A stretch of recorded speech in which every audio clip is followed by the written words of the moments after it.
తప్పనిసరి అని చెప్పి మాట్లాడారు. ఈరోజు అంటారు నేను ఇంగ్లీష్లోనే చదువుకున్నాను, మేము ఇంగ్లీష్ తెద్దాం అనుకున్నాం. ఇవాళ ఆయన ట్విట్టర్లో రాసేయడం ఎవరో చెప్తున్నారు, మేము ఇంగ్లీష్ తెద్దాం అనుకుంటే జగన్ అడ్డుకున్నాడు అని చెప్పాను.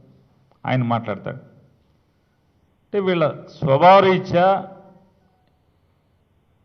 ఏ విషయాన్ని తీసుకున్నా కూడా యూటర్న్ యూటర్న్ యూటర్న్ చరిత్ర అయిపోయింది వీళ్ళది.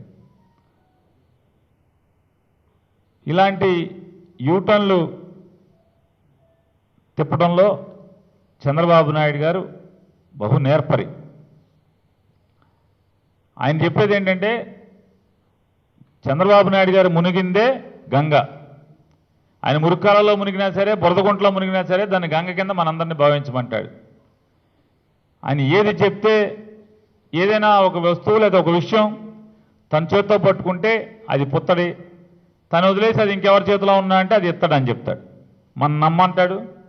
నమ్మమని ఆయనతో పాటు కొన్ని పత్రికలు టీవీలు కూడా ఆయనకి తానా అంటే ఆయన తానా అంటే తందాననే పరిస్థితికి ఇవాళ ఆంధ్రప్రదేశ్ రాష్ట్రంలో జరుగుతుంది.